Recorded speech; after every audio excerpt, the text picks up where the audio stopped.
ರಾಜ್ಯದಲ್ಲಿ ಗ್ಯಾರಂಟಿ ಸ್ಕೀಮ್ಗಳು ಬಂದಾಗತ್ತಾ?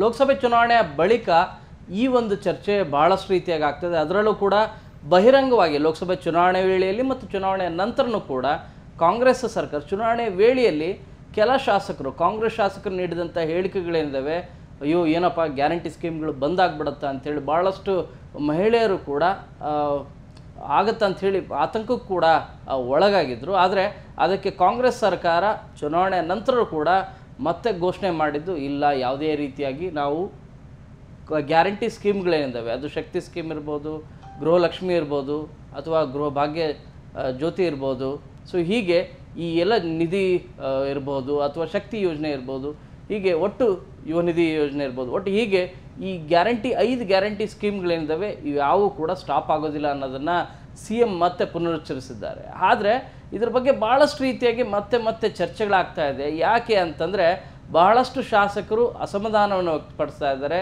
ಇದರಲ್ಲಿ ಕೆಲ ಸಚಿವರು ಕೂಡ ಅಸಮಾಧಾನವನ್ನು ವ್ಯಕ್ತಪಡಿಸಿದ್ದಾರೆ.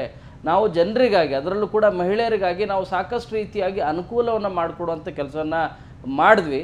ಆದರೆ ನಮಗೆ ಲೋಕಸಭಾ ಚುನಾವಣೆಯಲ್ಲಿ ಅದಕ್ಕೆ ತಕ್ಕ ಮಟ್ಟಿಗೆ, ಅಂದರೆ ನಿರೀಕ್ಷೆಯಷ್ಟು ನಮಗೆ ಮತಗಳು ಸಿಗಲಿಲ್ಲ, ಸೀಟ್ಗಳು ಸಿಗಲಿಲ್ಲ.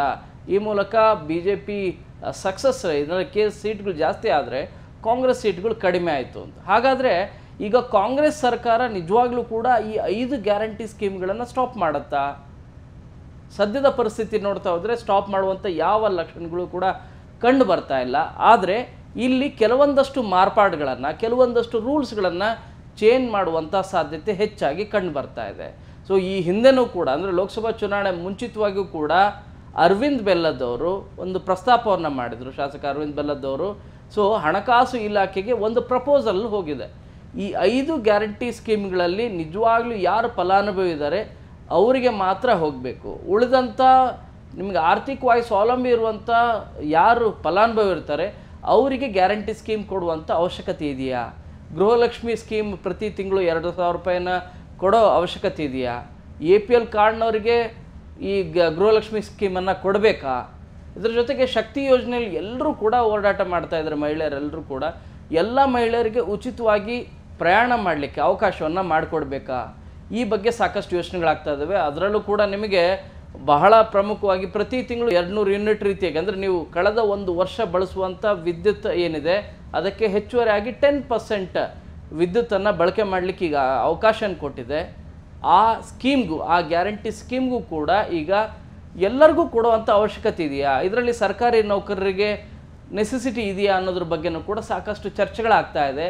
ನಾನು ಈ ಮೊದಲೇ ಹೇಳಿದಂತೆ ಈ ಹಿಂದೆ ಆರ್ಥಿಕ ಇಲಾಖೆಗೆ, ಮಹಿಳಾ ಮತ್ತು ಮಕ್ಕಳ ಕಲ್ಯಾಣ ಇಲಾಖೆ, ಆಹಾರ ಇಲಾಖೆ ಮತ್ತು ಇದಕ್ಕೆ ಸಂಬಂಧಪಟ್ಟಂಥ ಇಲಾಖೆಗಳೇನಿದ್ದಾವೆ ಒಂದು ಪ್ರಪೋಸಲನ್ನು, ಒಂದು ಪ್ರಸ್ತಾವನೆಯನ್ನು ಸಲ್ಲಿಸಿದ್ವು. ಸೊ ಹೇಗೆ ಗ್ಯಾರಂಟಿ ಸ್ಕೀಮ್ ಕಂಟಿನ್ಯೂ ಆಗಬೇಕು, ಆದರೆ ಈ ಗ್ಯಾರಂಟಿ ಸ್ಕೀಮ್ ಕಂಟಿನ್ಯೂ ಆಗೋದ್ರಿಂದ ಎಲ್ಲರಿಗೂ ಕೂಡ ಸಿಗುವಂಥದ್ದಲ್ಲ, ಯಾರು ನಿಜವಾದ ಫಲಾನುಭವಿ ಇರ್ತಾರೆ ಅವರಿಗೆ ಮಾತ್ರ ತಲುಪಬೇಕು ಅಂತೇಳಿ. ಹಾಗಾದರೆ ಮುಂದೆ ಗ್ಯಾರಂಟಿ ಸ್ಕೀಮ್ನಲ್ಲಿ ಮಾರ್ಪಾಟು ಏನಾದರೂ ಆದರೆ ಯಾರ ಮೇಲೆ ಮಾರ್ಪಾಟು ಆಗ್ಬೋದು? ಯಾರಿಗೆ ಗ್ಯಾರಂಟಿ ಸ್ಕೀಮ್ಗಳು ಸಿಗುತ್ತೆ, ಯಾರಿಗೆ ಗ್ಯಾರಂಟಿ ಸ್ಕೀಮ್ ಸಿಗೋದಿಲ್ಲ? ಇದ್ರ ಬಗ್ಗೆ ಒಂದಷ್ಟು ಇನ್ಫಾರ್ಮೇಷನ್ ಇದೆ. ಸೊ ಇವುಗಳ ಬಗ್ಗೆನೂ ಕೂಡ ಈಗಾಗಲೇ ಪ್ರಸ್ತಾವನೆ ಸಲ್ಲಿಸಿರುವಂಥ ಮಾಹಿತಿ ಏನಿದೆ ಅದನ್ನು ನಾನು ನಿಮಗೆ ಕೊಡ್ತಾ ಹೋಗ್ತೀನಿ. ಸೊ ಇದರಲ್ಲಿ ಬಹಳ ಪ್ರಮುಖವಾಗಿ ಯಾರು ಸರ್ಕಾರಿ ನೌಕರರಿರ್ತಾರೆ ಅವರು ಗ್ಯಾರಂಟಿ ಸ್ಕೀಮ್ನ ಫಲಾನುಭವಿ ಆಗಲಿಕ್ಕೆ ಬರೋದಿಲ್ಲ. ಈಗಾಗಲೇ ಮೊದಲೇ ಹೇಳಿದಂತೆ ಅನ್ನಭಾಗ್ಯ ಸ್ಕೀಮಲ್ಲಿ ಸರ್ಕಾರಿ ನೌಕರರು ಯಾರು ಕೂಡ ಗ್ಯಾರಂಟಿ ಸ್ಕೀಮ್ನ ಫಲಾನುಭವಿ ಆಗೋದಿಲ್ಲ. ಆದಾಗ್ಯೇ ಕೂಡ ಕೆಲವರು ಸರ್ಕಾರಿ ನೌಕರರಿದ್ದರೂ ಕೂಡ BPL ಕಾರ್ಡ್ ತೆಗೆದುಕೊಂಡಿದ್ರು, ಬಟ್ ಅದು ಅಕ್ಷಮ್ಯ ಅಪರಾಧ, ಆ ರೀತಿ ತೆಗೆದುಕೊಳ್ಳುವಂತಿಲ್ಲ. ಸೊ ಅದನ್ನು ಕಾರ್ಡನ್ನು ಡಿಲೀಟ್ ಮಾಡುವಂಥ ಕೆಲಸನೂ ಕೂಡ ಆಹಾರ ಇಲಾಖೆ ಕಾಲಕ್ಕೆ ಮಾಡ್ತಾ ಇದೆ. ಆದರೆ ಬಹಳ ಪ್ರಮುಖವಾಗಿ 2 ಸ್ಕೀಮ್ಗಳಲ್ಲಿ ನಿಮಗೆ ಒಂದು ಗೃಹಲಕ್ಷ್ಮಿ, ಗೃಹಜ್ಯೋತಿ, ಈ 2 ಸ್ಕೀಮ್ಗಳಲ್ಲಿ ಸರ್ಕಾರಿ ನೌಕರರು ಕೂಡ ಈ ಯೋಜನೆಯನ್ನು ಬಳಕೆ ಮಾಡ್ತಾ ಇದ್ದಾರೆ. ಅದರಲ್ಲಿ ಯಾರು ಮನೆ ಯಜಮಾನಿ ಇದ್ದಾರೆ ಅವರಿಗೆ 2,000 ರೂಪಾಯಿ ಬರ್ತಾ ಇದೆ ಪ್ರತಿ ತಿಂಗಳು, ಅದು ಸರ್ಕಾರಿ ನೌಕರರು ಇರ್ಬೋದು, ಅವ್ರಿಗೂ ಕೂಡ ಬರ್ತಾ ಇದೆ. ಅದರ ಜೊತೆಗೆ ಗೃಹಜ್ಯೋತಿ ಸ್ಕೀಮಲ್ಲೂ ಕೂಡ ಯಾರು ಮನೆಯಲ್ಲಿ ಸರ್ಕಾರಿ ನೌಕರರಿದ್ದರೂ ಕೂಡ ಅವರಿಗೆ 200 ಯೂನಿಟ್ವರೆಗೂ ಕೂಡ ಅಪ್ ಟು ಮ್ಯಾಕ್ಸಿಮಮ್ ಹೇಳ್ತಾ ಇರೋದು. ಸೊ ಕಳೆದ ಒಂದು ವರ್ಷದ ಆ್ಯಾವ್ರೇಜ್ ಏನಿದೆ, ವಿದ್ಯುತ್ ಬಳಸುವಂಥ ಮಾಪನ ಏನಿದೆ ಅದರ ಹಿನ್ನೆಲೆಯಲ್ಲಿ 10% ಹೆಚ್ಚು ಮಾಡಿ ಕೊಡ್ತೇವೆ ಅಂತಲೂ ಕೂಡ ಸರ್ಕಾರ ಹೇಳಿತ್ತು. ಈಗಾಗಲೇ ಕಳೆದ ಒಂದು ವರ್ಷದಿಂದನೂ ಕೂಡ ಇದನ್ನು ಬಳಕೆ ಮಾಡ್ತಾ ಇದ್ದಾರೆ. ಅವ್ರಿಗೆಲ್ರಿಗೂ ಕೂಡ ಅವಶ್ಯಕತೆ ಇಲ್ಲ, ಆರ್ಥಿಕವಾಗಿ ಸ್ವಾವಲಂಬಿಗಳು ಇದ್ದಾರೆ, ಅವರಿಗೆ ಕೊಡೋ ಅವಶ್ಯಕತೆ ಇಲ್ಲ ಅನ್ನೋದ್ರ ಬಗ್ಗೆನೂ ಕೂಡ ಅಸಮಾಧಾನ ವ್ಯಕ್ತವಾಗ್ತಾ ಇದೆ. ಈ ಹಿನ್ನೆಲೆಯಲ್ಲಿ ಮೊದಲನೇದಾಗಿ ಸರ್ಕಾರಿ ನೌಕರರಿಗೆ ಈ ಸ್ಕೀಮ್ ಅವಶ್ಯಕತೆ ಇಲ್ಲ, ಕೊಡಬಾರ್ದು ಅನ್ನೋದ್ರ ಬಗ್ಗೆ ಚರ್ಚೆ ಆಗ್ತಾ ಇದೆ. ಕೊಡಬಾರ್ದು ಅಂತಲೂ ಕೂಡ ಪ್ರಸ್ತಾಪನೂ ಕೂಡ ಸಲ್ಲಿಕೆ ಆಗಿರೋದು. ಇದರ ಜೊತೆಗೆ ಯಾರು ಲ್ಯಾಂಡ್ ಲಾರ್ಡ್ಸ್ ಇರ್ತಾರೆ, ಯಾಕಂದರೆ ಶ್ರೀಮಂತರು ಲ್ಯಾಂಡ್ ಲಾರ್ಡ್ಸ್ ಯಾರಿದ್ದಾರೆ, 5 ಎಕರೆಗಿಂತ ಹೆಚ್ಚು ಭೂಮಿ ಇರುವಂಥವ್ರು ಅಥವಾ 2-3 ಫ್ಲ್ಯಾಟನ್ನು ಹೊಂದಿದಂಥವ್ರು, ಇವ್ರನ್ನೂ ಕೂಡ ಈ ವರ್ಗದಿಂದ ತೆಗಿಬೇಕು. ಇವರನ್ನು ಗ್ಯಾರಂಟಿ ಸ್ಕೀಮ್ನಲ್ಲಿ ಇಡಬಾರ್ದು, ಇವರಿಗೆ ಅವಶ್ಯಕತೆ ಇಲ್ಲ, ಇವರಿಗೆ ಕೊಡೋದ್ರಿಂದ ನಮಗೆ ಉಪಯೋಗ ಆಗೋದಿಲ್ಲ. ಅಂದರೆ ಅವರು ಆರ್ಥಿಕವಾಗಿ ಸ್ವಾವಲಂಬಿ ಇದ್ದಾರೆ, ಯಾರು ನಿಜವಾಗ್ಲೂ ಬಡವರಿದ್ದಾರೆ, ಮಧ್ಯಮ ವರ್ಗದವರಿದ್ದಾರೆ, ಅವರಿಗೆ ಅನುಕೂಲ ಆಗಬೇಕು ಅನ್ನೋ ಕಾರಣಕ್ಕಾಗಿ ಈ ಸ್ಕೀಮನ್ನು ತಂದಿರೋದು. ಎಲ್ಲರಿಗೂ ಕೊಡುವಂಥ ಅವಶ್ಯಕತೆ ಇಲ್ಲ ಅಂಥೇಳಿ ಭಾಳಷ್ಟು ಜನ ಶಾಸಕರೆಲ್ಲರೂ ಕೂಡ ಮನವಿಯನ್ನು ಮಾಡ್ಕೊಳ್ತಾ ಇದ್ದಾರೆ, ಅಸಮಾಧಾನವನ್ನು ವ್ಯಕ್ತಪಡಿಸ್ತಾ ಇದ್ದಾರೆ. ಯಾಕಂದರೆ ಈ ಬಾರಿಯ ಚುನಾವಣೆಯಲ್ಲಿ ಒಳ್ಳೆ ರಿಸಲ್ಟ್ ಸಿಕ್ಕಿದರೆ ಈ ಸ್ಕೀಮ್ಗಳನ್ನು ಹಾಗೆ ಕಂಟಿನ್ಯೂ ಮಾಡಿ ಅಂತಲೂ ಕೂಡ ಅವ್ರು ಸಲಹೆ ಕೊಡ್ತಾಯಿದ್ರು. ಆದರೆ ಈ ಲೋಕಸಭಾ ಚುನಾವಣೆಯಲ್ಲಿ ಕಾಂಗ್ರೆಸ್ ಹೇಳಿಕೊಳ್ಳುವಷ್ಟು ಅಂದರೆ ನಿರೀಕ್ಷೆಯಷ್ಟು ಒಳ್ಳೆ ಸೀಟ್ಗಳನ್ನು ತೆಗೆದುಕೊಂಡಿಲ್ಲ. ಈ ಕಾರಣಕ್ಕಾಗಿ ಗ್ಯಾರಂಟಿ ಸ್ಕೀಮ್ಗಳನ್ನೇ ನಂಬಿಕೊಂಡು ರಾಜ್ಯ ಚುನಾವಣೆಯಲ್ಲಿ ಆ ಸಂದರ್ಭದಲ್ಲಿ ನೀಡಿದಂಥ ಘೋಷಣೆಗಳೇನಿದ್ದಾವೆ ಈ ಗ್ಯಾರಂಟಿ ಸ್ಕೀಮ್ಗಳೇ ಕೈ ಹಿಡಿದಿದ್ದು. ಆ ಕಾರಣಕ್ಕಾಗಿ ಇಮಿಡಿಯೇಟಾಗಿ ಇಂಪ್ಲಿಮೆಂಟ್ ಏನೋ ಮಾಡಿದ್ರು. ಆದರೆ ಲೋಕಸಭಾ ಚುನಾವಣೆಯಲ್ಲಿ ಇದು ಇಂಪ್ಲಿಮೆಂಟ್ ಮಾಡಿದ್ರೂ ಕೂಡ ಕಂಟಿನ್ಯೂ ಇದ್ದರೂ ಕೂಡ ಜನ ಕೈ ಹಿಡಿದಿಲ್ಲ ಕಾಂಗ್ರೆಸ್ಗೆ. ಈ ಕಾರಣಕ್ಕಾಗಿ ಕೆಲವೊಂದಷ್ಟು ಮಾರ್ಪಾಟನ್ನು ಮಾಡೋಣ, ಪೂರ್ತಿಯಾಗಿ ತೆಗೆದುಬಿಟ್ರೆ ಕಷ್ಟ ಆಗುತ್ತೆ, ಕೊಟ್ಟು ಕೊಡದೇ ರೀತಿಯಾಗಿ, ಕೊಡದೇನೆ ಕೊಟ್ಟ ರೀತಿಯಾಗಿ ಹೀಗಿರಬೇಕು. ಮತ್ತು ನಿಜವಾದ ಯಾರು ಫಲಾನುಭವಿ ಇರ್ತಾರೆ ಅವರಿಗೆ ಮಾತ್ರ ಕೊಡಬೇಕು ಅನ್ನೋದ್ರ ಬಗ್ಗೆನೂ ಕೂಡ ಚರ್ಚೆ ಆಗ್ತಾ ಇರೋದು. ಇದರಲ್ಲಿ ನಾನು ಈಗಾಗಲೇ ಸರ್ಕಾರಿ ನೌಕರರಿಗೆ ಕೊಡಬಾರ್ದು ಅನ್ನೋದು ಒಂದು ಸಲಹೆ ಆಗಿದೆ. ಎರಡನೇದು ಯಾರು ಲ್ಯಾಂಡ್ ಲಾರ್ಡ್ಸ್ ಇರ್ತಾರೆ, ಯಾರು ಅತಿ ಹೆಚ್ಚು ಪ್ಲಾಟ್ಗಳನ್ನು ಅಂದರೆ ಭೂಮಿಯನ್ನು ಖರೀದಿ ಮಾಡಿರ್ತಾರೆ, ಆ ಫ್ಯಾಮಿಲಿಗೆ ಈ ಸ್ಕೀಮ್ಗಳು ಕೊಡಬಾರ್ದು ಅನ್ನೋದ್ರ ಬಗ್ಗೆನೂ ಕೂಡ ಒಂದು ಸಲಹೆ ಕೊಟ್ಟಿದ್ದಾರೆ. ಇದರ ಜೊತೆಗೆ ಯಾರು 4 ವೀಲರ್ಸ್ ಹೊಂದಿರ್ತಾರೆ, ಅದರಲ್ಲೂ ಕೂಡ ನಿಮಗೆ ಈ 4 ವೀಲರ್ಸ್ ಕೆಲವರು ಓಲಾ ಊಬರ್ ರೀತಿಯಾಗಿ ಒಂದು ಕ್ಯಾಬ್ ಡ್ರೈವರ್ ಆಗಿ ಡ್ರೈವರ್ ಕಮ್ ಓನರ್ ರೀತಿಯಾಗಿ ಮಾಡೋರಿದ್ದಾರೆ. ಅಂಥವರಿಗಲ್ಲ, ಯಾರು ನಿಜವಾಗ್ಲೂ ಕೂಡ ವೈಟ್ ಬೋರ್ಡ್ ಓನರ್ಸ್ ಇರ್ತಾರೆ, ಕಾರ್ ಹೊಂದಿದ್ರೆ ಆ ಕುಟುಂಬಕ್ಕೆ ಕೊಡುವ ಅವಶ್ಯಕತೆ ಇಲ್ಲ ಅನ್ನೋದ್ರ ಬಗ್ಗೆನೂ ಕೂಡ ಆರ್ಥಿಕ ಇಲಾಖೆಗೆ ಒಂದು ಸಲಹೆ ಹೋಗಿದೆ. ಸೊ ಸರ್ಕಾರನೂ ಕೂಡ ಈ ಬಗ್ಗೆ ಗಂಭೀರವಾದಂಥ ಚಿಂತನೆ ನಡೆಸ್ತಾ ಇದೆ. ಸೊ 2 ವರ್ಗ ಹೇಳಿದೆ, ಆ ನಂತರ 3ನೇ ವರ್ಗ ಲ್ಯಾಂಡ್ ಲಾರ್ಡ್ಸ್, ಆದ ನಂತರ ಇರೋದು 4 ವೀಲರ್ಸ್ ಯಾರ್ಯಾರು ಹೊಂದಿರ್ತಾರೆ ಅವ್ರು ಕೂಡ ಕೊಡುವಂತಿಲ್ಲ. ಅವ್ರಿಗೂ ಕೂಡ ಗ್ಯಾರಂಟಿ ಸ್ಕೀಮನ್ನು ಒಂದು ವೇಳೆ ಕೊಡ್ತಾ ಇದ್ದರೆ ಕಟ್ ಮಾಡಬೇಕು ಅನ್ನೋದ್ರ ಬಗ್ಗೆನೂ ಕೂಡ ಸಲಹೆ ಆಗ್ತಿದೆ ಮತ್ತು ಚರ್ಚೆನೂ ಕೂಡ ಆಗ್ತಾ ಇದೆ. ಇದರ ಜೊತೆಗೆ ನಾನು ಈಗಾಗಲೇ ಹೇಳಿದಂತೆ ವಾರ್ಷಿಕ ತಲಾದಾಯ ಎಷ್ಟಿದೆ, ಕೆಲವರು ಬಿಸ್ನೆಸ್ ಮಾಡ್ತಿರ್ತಾರೆ, ಇನ್ಕಮ್ ಟ್ಯಾಕ್ಸ್ ಎಲ್ಲ ಕಟ್ತಾ ಇರ್ತಾರೆ ಪ್ರತಿ ವರ್ಷ, ಅಂಥವ್ರಿಗೆ ಈ ಗ್ಯಾರಂಟಿ ಸ್ಕೀಮ್ಗಳನ್ನು ಫಲಾನುಭವಿಗಳಾಗಿದ್ದಾರೆ, ಅಂಥವ್ರಿಗೆ ಕೊಡೋ ಅವಶ್ಯಕತೆ ಇದೆಯಾ, ಅವ್ರನ್ನೂ ಕೂಡ ಕಟ್ ಮಾಡಬೇಕು ಅನ್ನೋದ್ರ ಬಗ್ಗೆನೂ ಕೂಡ ಈಗಾಗಲೇ ಆರ್ಥಿಕ ಇಲಾಖೆಗೆ ವಿವಿಧ ಡಿಪಾರ್ಟ್ಮೆಂಟ್ಗಳು ಒಂದು ಸಲಹೆಯನ್ನು ಕೂಡ ಕೊಟ್ಟಿದ್ದಾವೆ. ಆ ಸಲಹೆ ಹಿನ್ನೆಲೆಯಲ್ಲಿ ಯಾರು ನಿಜವಾಗ್ಲೂ ಕೂಡ ಪ್ರತಿ ವರ್ಷ ಇನ್ಕಮ್ ಟ್ಯಾಕ್ಸ್ ಕಟ್ತಾರೆ ಅವ್ರನ್ನೂ ಕೂಡ ತೆಗೆದಾಕಬೇಕು. ಇದರ ಜೊತೆಗೆ ಮತ್ತೊಂದು ಸಣ್ಣ ಮಾಹಿತಿಯ ರೀತಿಯಾಗಿ ಅನ್ನೋದಾದರೆ, ಪ್ರತಿ ವರ್ಷ ವಾರ್ಷಿಕ ಕುಟುಂಬದ ಆದಾಯ 1,02,000ಕ್ಕಿಂತನೂ ಕೂಡ ಹೆಚ್ಚಿರಬಾರ್ದು, ಅಂಥವರಿಗೆ ಮಾತ್ರ ಕೊಡಬೇಕು.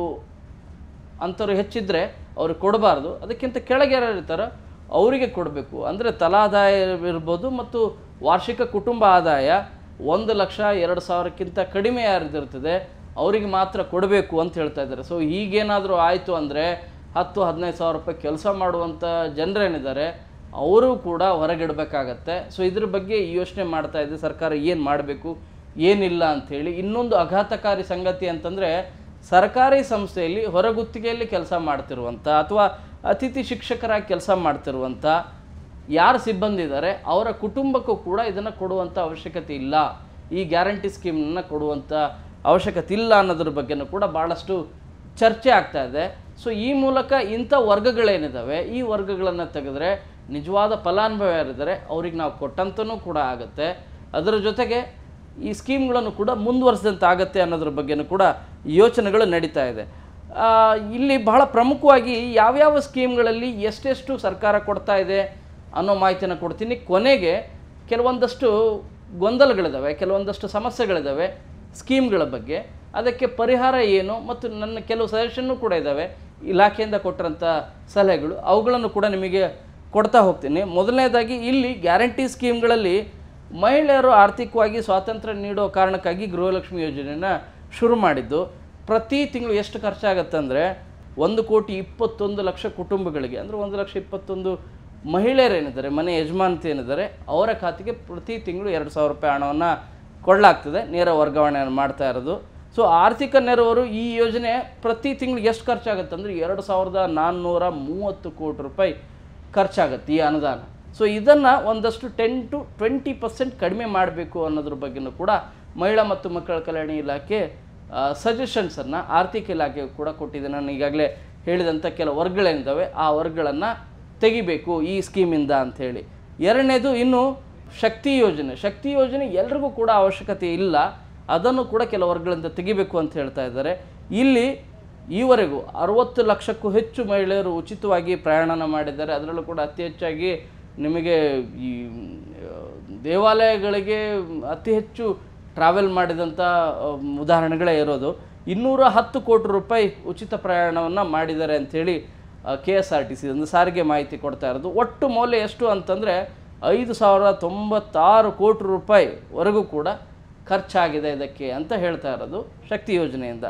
ಇನ್ನು ಅದೇ ಗೃಹಜ್ಯೋತಿ ಯೋಜನೆ, ಈ ಗೃಹಜ್ಯೋತಿ ಯೋಜನೆ ನಮ್ಮ ರಾಜ್ಯದಲ್ಲಿ 1,67,00,000 ಕುಟುಂಬಗಳಿಗೆ 0 ಬಿಲ್ ಬರ್ತಾ ಇದೆ ಇಲ್ಲಿವರೆಗೂ ಕೂಡ, 1 ವರ್ಷ ಆಯಿತು.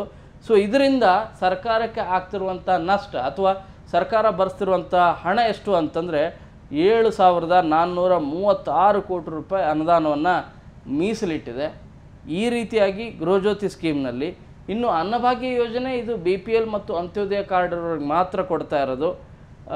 ತಲಾ ಏನಂದರೆ 10 kg ಕೊಡ್ತೀವಿ ಅಂತಲೂ ಕೂಡ ಹೇಳಿದ್ದು. 5 kg ಅಕ್ಕಿ ಕೊಡ್ತಾರೆ, 5 kg ಅಕ್ಕಿಯ ಬದಲಾಗಿ ಹಣವನ್ನು ಕೊಡ್ತಾ ಇದ್ದಾರೆ. ಸೊ ಒಬ್ಬೊಬ್ಬರಿಗೆ 170 ರೂಪಾಯಿ ರೀತಿಯಾಗಿ ಕೊಡ್ತಾ ಇರೋದು. 1,38,00,000 ಕುಟುಂಬಗಳಲ್ಲಿ 4,08,00,000 ಜನರಿಗೆ ಅನ್ನವನ್ನು ಕೊಡ್ತಾ ಇರೋದು, ಇದ್ರ ಜೊತೆ ಅಕ್ಕಿ ಕೊಡ್ತಾ ಇರೋದು. ಇದರ ಜೊತೆಗೆ ಅಕ್ಕಿಯ ಬದಲಾಗಿ 5 kg ಹಣವನ್ನು ಕೂಡ 170 ರೂಪಾಯಿ ರೀತಿಯಾಗಿ ತಲಾ ಒಬ್ಬೊಬ್ಬರಿಗೆ ಕೊಡ್ತಾ ಬರ್ತಿದ್ದಾರೆ. ಇದಕ್ಕೆ ಪ್ರತಿ ತಿಂಗಳು ಎಷ್ಟು ಖರ್ಚಾಗ್ತಾ ಇದೆ ಅಂದರೆ 671 ಕೋಟಿ ರೂಪಾಯಿ ಖರ್ಚಾಗ್ತಾ ಇದೆ ಈ ಸ್ಕೀಮ್ ನಡಿಯಲ್ಲಿ. ಇನ್ನು ಯುವ ನಿಧಿ ಸ್ಕೀಮ್ನಲ್ಲೂ ಕೂಡ 2 ವರ್ಷ ಪ್ರತಿ ತಿಂಗಳು 3,000 ರೂಪಾಯಿ, ಡಿಪ್ಲೊಮಾ ಮಾಡಿದವರಿಗೆ 1,500 ರೂಪಾಯಿ ಕೊಡ್ತೀವಿ ಅಂತ ಹೇಳಿದ್ದಾರೆ. ಇಲ್ಲಿವರೆಗೂ ನೋಂದಣಿ ಆಗಿರೋದು 1,53,255 ಅಭ್ಯರ್ಥಿಗಳು. ಸೊ ಇದರಲ್ಲಿ 11,754 ಅಭ್ಯರ್ಥಿಗಳಿಗೆ ಉದ್ಯೋಗ ಪತ್ರ ವಿತರಣೆಯನ್ನು ಕೂಡ ಮಾಡಿದ್ದಾರೆ. ಇವ್ರಿಗೂ ಕೂಡ ಇಂಪ್ಲಿಮೆಂಟ್ ದುಡ್ಡು ಕೊಡ್ತೇವೆ ಅಂತ ಹೇಳ್ತಾ ಇದ್ದಾರೆ. ಅಂದರೆ ಒಟ್ಟು ನಿಮಗೆ 22,000 ಕೋಟಿ, 24,000 ಕೋಟಿ, ನಿಮಗೆ ಒಟ್ಟಾರೆಯಾಗಿ ನಿಮಗೆ 50,000 ಕೋಟಿವರೆಗೂ ಕೂಡ ಗ್ಯಾರಂಟಿ ಸ್ಕೀಮ್ಗಳಿಗೆ, ಅದಕ್ಕಿಂತ ಹೆಚ್ಚು ಗ್ಯಾರಂಟಿ ಸ್ಕೀಮ್ಗಳಿಗೆ ಹಣ ಬಳಕೆ ಆಗ್ತಾ ಇದೆ. ಇದಕ್ಕೆ ಸಾಕಷ್ಟು ಜನ ವಿರೋಧವನ್ನು ವ್ಯಕ್ತಪಡಿಸಿದ್ದಾರೆ. ಅದು ಯಾರು ಅಂತಂದರೆ ಆಡಳಿತಾರೂಢ ಕಾಂಗ್ರೆಸ್ಸಲ್ಲಿರುವಂಥ ಕೆಲ ಶಾಸಕರೇ ವಿರೋಧವನ್ನು ವ್ಯಕ್ತಪಡಿಸಿದ್ದಾರೆ. ಕೆಲ ಸಚಿವರು ಕೂಡ ಸಲಹೆಯನ್ನು ಕೊಡ್ತಾ ಇದ್ದಾರೆ. ಎಲ್ಲರಿಗೂ ಕೂಡ ಕೊಡುವಂಥ ಅವಶ್ಯಕತೆ ಏನಿದೆ? ನಿಜವಾಗ್ಲೂ ಆರ್ಥಿಕವಾಗಿ ಸ್ವಾವಲಂಬಿ ಇರುವಂಥವ್ರು ಶ್ರೀಮಂತರಿಗೆ ನಾವು ಯಾಕೆ ಕೊಡಬೇಕು? ಸರ್ಕಾರಿ ನೌಕರಿಗೆ ಯಾಕೆ ಕೊಡಬೇಕು? ಈ ರೀತಿಯಾಗಿ ಕೆಲವು ವರ್ಗಗಳನ್ನು ತೆಗಿಬೇಕು ಅಂತಿದ್ದಾರೆ. ಆದರೆ ಇದರಲ್ಲಿ ಕೆಲವು ವರ್ಗಗಳೇನಿದ್ದಾವೆ, ಅಂಗನವಾಡಿ ಕಾರ್ಯಕರ್ತರನ್ನು ಅಥವಾ ಸರ್ಕಾರಿ ಸಂಸ್ಥೆಯಲ್ಲಿ ಕೆಲಸ ಮಾಡ್ತಿರುವಂಥ ಸಿಬ್ಬಂದಿ ಏನಿದೆ ಗುತ್ತಿಗೆ ಆಧಾರದ ಮೇಲೆ ಅವ್ರಿಗೂ ಕೂಡ ಕೊಡಬಾರ್ದು ಅಂಥೇಳಿ, ಮತ್ತು ಆದಾಯ ತೆರಿಗೆ ಜೊತೆಗೆ 1 ಲಕ್ಷಕ್ಕಿಂತ ಹೆಚ್ಚು ಯಾರ್ದು ಪ್ರತಿ ವರ್ಷ ಆದಾಯ ಇದೆ ಅವ್ರಿಗೂ ಕೂಡ, ಆ ಕುಟುಂಬಗಳು ಕೂಡ ಈ ಗ್ಯಾರಂಟಿ ಸ್ಕೀಮ್ಗಳನ್ನು ಕೊಡಬಾರ್ದು ಅನ್ನೋದ್ರ ಬಗ್ಗೆನೂ ಕೂಡ ಸಲಹೆ ಇದೆ. ಈ ಬಗ್ಗೆ ಫೈನಲ್ ಆಗಿ ಸರ್ಕಾರ ಯಾವ ರೀತಿಯಾದಂಥ ನಿರ್ಧಾರವನ್ನು ಕೈಗೊಳ್ಳುತ್ತೆ ಅನ್ನೋದನ್ನು ಕಾದು ನೋಡಬೇಕು. ಅದರಲ್ಲೂ ಕೂಡ CM ಸಿದ್ದರಾಮಯ್ಯ ಅವರು, ಯಾಕಂದರೆ ಸಿದ್ದರಾಮಯ್ಯ ಅವರು ಅನ್ನರಾಮಯ್ಯ ಅಂತಲೇ ಫೇಮಸ್, ಕೊಡೋದಿಲ್ಲ, ನಾವು ಸ್ಕೀಮ್ಗಳನ್ನು ಸ್ಟಾಪ್ ಮಾಡೋದಿಲ್ಲ ಅಂಥೇಳಿ ಪದೇ ಪದೇ ಅದನ್ನು ಪುನರುಚ್ಚಾರ ಮಾಡ್ತಾ ಇದ್ದಾರೆ. ಆದರೆ ಈ ರೀತಿಯಾಗಿ ಯಾಕಂದರೆ ಲೋಕಸಭೆ ಚುನಾವಣೆ ಆಯಿತು, ಚುನಾವಣೆ ನಂತರ ಮತ್ತೆ ಚರ್ಚೆ ಆಗ್ತಾ ಇದೆ, ಇದನ್ನು ಕಡಿವಾಣ ಹಾಕಬೇಕು. ಯಾಕಂದರೆ ಆರ್ಥಿಕವಾಗಿ ಸಂಕಷ್ಟನೂ ಕೂಡ ಸರ್ಕಾರ ಎದುರಿಸ್ತಾ ಇದೆ. ಈ ಹಣವನ್ನು ಎಲ್ಲಿಂದ ತರಬೇಕು ಅಂತೇಳಿ, ಮತ್ತು ಸಾಲದ ಹೊರೆ ಹೆಚ್ಚಾಗಬಾರ್ದು ಅನ್ನೋ ಕಾರಣಕ್ಕಾಗಿ ಒಟ್ಟಿನಲ್ಲಿ ಜನಸಾಮಾನ್ಯರಿಗೆ, ಶ್ರೀಸಾಮಾನ್ಯರಿಗೆ ಗ್ಯಾರಂಟಿ ಸ್ಕೀಮ್ಗಳನ್ನು ಕೊಡ್ತೀವಿ ಅಂತ ಹೇಳಿತ್ತು ಸರ್ಕಾರ. ಮುಂದುವರಿಸುವಂಥ ಎಲ್ಲ ಸಾಧ್ಯತೆಗಳಿದ್ದಾವೆ. ಆದರೆ ಇದರಲ್ಲಿ ಕೆಲವೊಂದಷ್ಟು ಮಾರ್ಪಾಡುಗಳನ್ನು ಮಾಡೋದು ಅನಿವಾರ್ಯ ಅನ್ನುವಂಥ ಪರಿಸ್ಥಿತಿಗೆ ಬಂದು ನಿಲ್ತಾ ಇದೆ ಅಂತ ಅನಿಸ್ತಾ ಇದೆ. ಈ ಹಿನ್ನೆಲೆಯಲ್ಲಿ ಕೆಲವೊಂದಷ್ಟು ಮಾರ್ಪಾಟೇನು ಮಾಡ್ತಾ ಇದೆ, ಅದು ಯಾವ ವರ್ಗಗಳಿಗೆ ಮಾರ್ಪಾಟನ್ನು ಮಾಡುತ್ತೆ ಅನ್ನೋದ್ರ ಮೇಲೆ ಮುಂದೆ ಇದು ಎಷ್ಟು ಜನರಿಗೆ ಅನುಕೂಲ ಆಗುತ್ತೆ ಅನ್ನೋದು ಗೊತ್ತಾಗಲಿದೆ. ಸೊ ಸದ್ಯದ ಮಾಹಿತಿ ನಿಮಗೆ ಕೊಟ್ಟಿದ್ದೀನಿ. ಈ ವಿಡಿಯೋ ನಿಮಗೆ ಇಷ್ಟ ಆಗಿದ್ದರೆ ಖಂಡಿತವಾಗಿ ಕೂಡ ಲೈಕ್ ಮಾಡಿ. ಏನಾದರೂ ಇದಕ್ಕೆ ಸಂಬಂಧಿಸಿದಂಥ ಪ್ರಶ್ನೆಗಳಿದ್ದರೆ ಖಂಡಿತವಾಗಿ ಕೂಡ ಕಾಮೆಂಟ್ ಮಾಡಿ. ಇವೆಲ್ಲವೂ ಕೂಡ ಚರ್ಚೆ ಆಗಿರೋದು ಆರ್ಥಿಕ ಇಲಾಖೆಯಿಂದ.